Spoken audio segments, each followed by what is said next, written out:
தீர்மானத்தை ஒரு பாடல்கள் அனைவருக்கும் நீங்களாம் பார்த்துருக்கீங்க.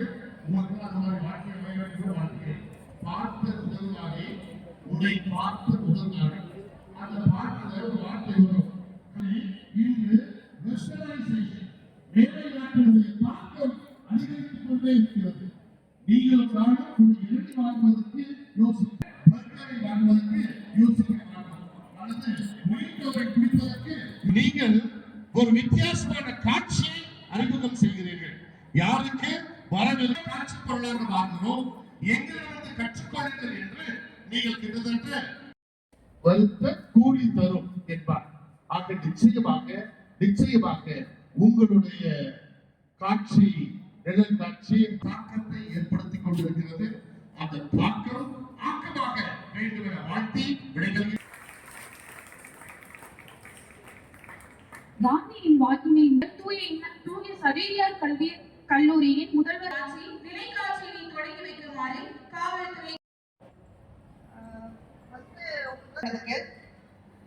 ஒரு எப்படி சொல்றது, ஒரு ரொட்டீன் லைஃப்ல ஒரு ரொட்டீன் டியூட்டில இது ஒரு சின்ன ஒரு இது மாதிரி ஒரு ஒன் டு சே ஒரு கலர்ஃபுல்லா ஒரு காலேஜ் ஸ்டூடெண்ட்ஸ் ஒரு பேக் டு காலேஜ் லைஃப் அந்த மாதிரி. First thank you. பேசிக்கிட்டே தான் இருக்காங்க.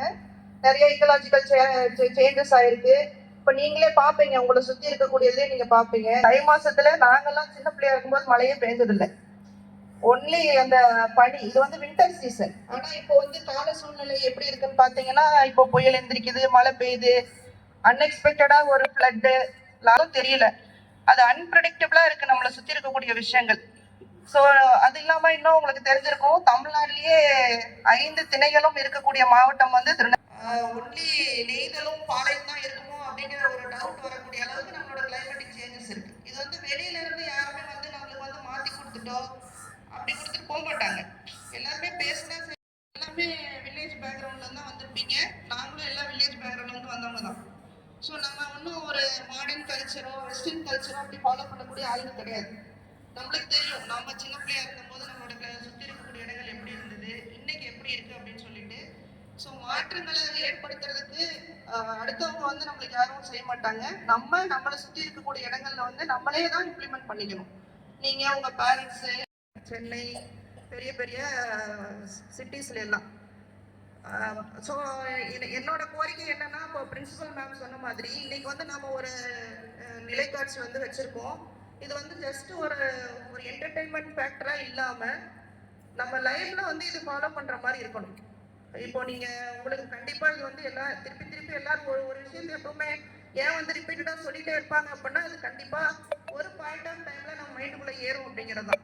ஸோ நீங்க உங்களுக்கு அடுத்து வரக்கூடிய சந்ததி, உங்களை சுத்தி இருக்கக்கூடியவங்கள்ட்ட இதோட முக்கியத்துவத்தை சொல்லி இம்ப்ளிமெண்டேஷன் பண்ணணும்.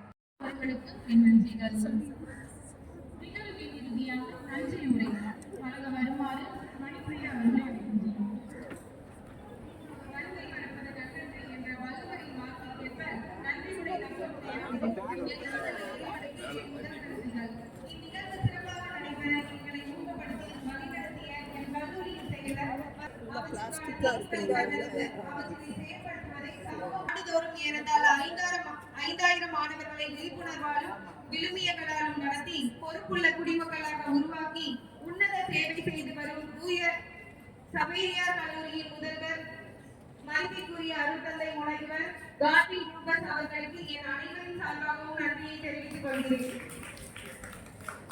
தொடங்கி வைத்து சிறப்பு செய்த பெரும் மதிப்பிற்குரிய நம் மாவட்டத்தின் காவல்துறை துணையர் ரோட்டரி சங்கத்தின் செயலர் ரொட்டேரியன் கேஜி கணேசமூர்த்தி அவர்களுக்கும் என் நன்றியை தெரிவித்துக் கொள்கிறேன்.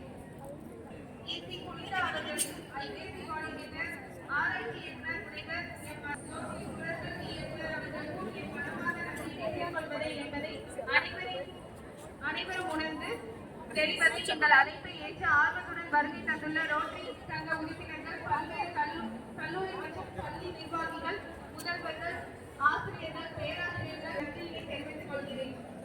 என் கல்லூரியின் அனைத்து பேராசிரியர் பெருமக்களுக்கும் சுற்றுச்சூழல் மற்றும் பாதுகாப்பு ஒருங்கிணைப்பாளர் திருமதி மைக்கேல் சேத்ரியா அவர்களுக்கும் என் நன்றியினை தெரிவித்துக் கொள்கிறேன். மீண்டும் ஒருமுறை அனைவருக்கும் நன்றி கூறி விடைபெறுகிறேன். நன்றி. இந்த உலகில் நிரந்தரமானது என்று எதுவுமே நிரந்தரமானது இயற்கை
கொடுப்பாங்களா? நான் திவ்யா இக்னிஷியஸ் கல்வியியல் கல்லூரியில் முதலாம் ஆண்டு படிக்கிறேன். இங்கே வந்து நாங்கள் நிழல் காட்சி பண்ணியிருக்கோம். ஏன்னா எல்லாருமே இப்போ மாடர்னைசேஷன் ஆகிட்டு இருக்க இந்த சமயத்தில் பாரம்பரியத்தை போற்ற வகையாக நாங்கள் வந்து இது பண்ணியிருக்கோம். இன்னைக்கு எல்லாரும் இன்னைக்கு பார்த்துட்டு எப்படி இது தாக்கத்தை ஏற்படுத்தும் அப்படின்னு நாங்கள் நம்புகிறோம். அனைவருக்கும் வணக்கம். நான் ஜெனிஷா ஃபென், தூய இன்னாசியார் கல்வியியல் கல்லூரியின் முதலாம் ஆண்டு படித்து வருகிறோம். நாங்கள் இப்பொழுது நிலைக்காட்சி ஒன்றினை ஏற்பாடு செய்துள்ளோம். எங்களது முக்கிய கருத்தை விவசாயம். முன்பு ஒரு காலத்தில் அக்காலத்தில் விவசாயம் செழுமையாகவும் பசுமையாகவும் இருந்தது. அதனை நாங்கள் இங்கே காட்சிப்படுத்தியுள்ளோம். இங்கு அந்த காலத்தில் யூஸ் பண்ண அம்மி, விவசாயம் பசுமையாக இருந்த விவசாயம், ஆடு மாடுகள் போன்றவற்றை இங்கே காட்சிப்படுத்தியுள்ளோம். இந்த பக்கம் இப்போது விவசாயம் எப்படி மாறிவிட்டது, விவசாயிகளின் நிலை இப்போது என்னங்கிறதையும் நாங்கள் காட்சிப்படுத்தியுள்ளோம். விவசாயிகள் மரணத்தை தினம் தினம் சந்திக்கிறார்கள். நாம் அனைவரும் செய்தித்தாளில் பார்க்கிற செய்திதான். ஆனால் அதை யாரும் கண்டுகொள்வதில்லை. அதை நாங்கள் அனைவர் மனதில் பதிக்கும் விதமாக எங்கள் நிலைக்காட்சிகளில் அதை முதன்மைப்படுத்தியுள்ளோம். தற்போது விவசாய நிலங்கள் முழுவதும் தொழிற்சாலை கழிவுகளால் மாசுபட்டுள்ளது. அதையும் நாங்கள் காட்சிப்படுத்தியுள்ளோம். விவசாயிகள் தூக்கி சந்திக்கிறார்கள், மருந்து கொடுத்து சாய்கிறார்கள், பல விதங்களில் மரணத்தை போல் சந்திக்கிறார்கள்.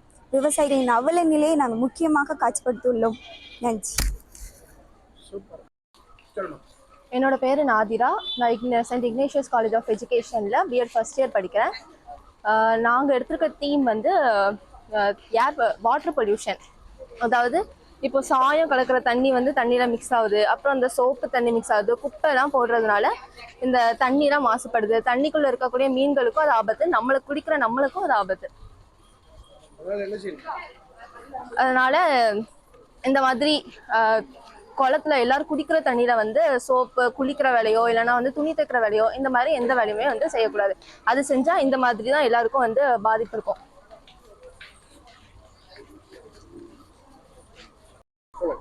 என்னோட name Suguna, BEd first year student. நாங்கள்லாம் டேப்லோட இதில் வந்து நாங்கள் வந்து பாசிட்டிவ் திங்கிங் கொண்டு வரோம். இயற்கையோடு இணைந்து வாழ்கின்ற வாழ்க்கை.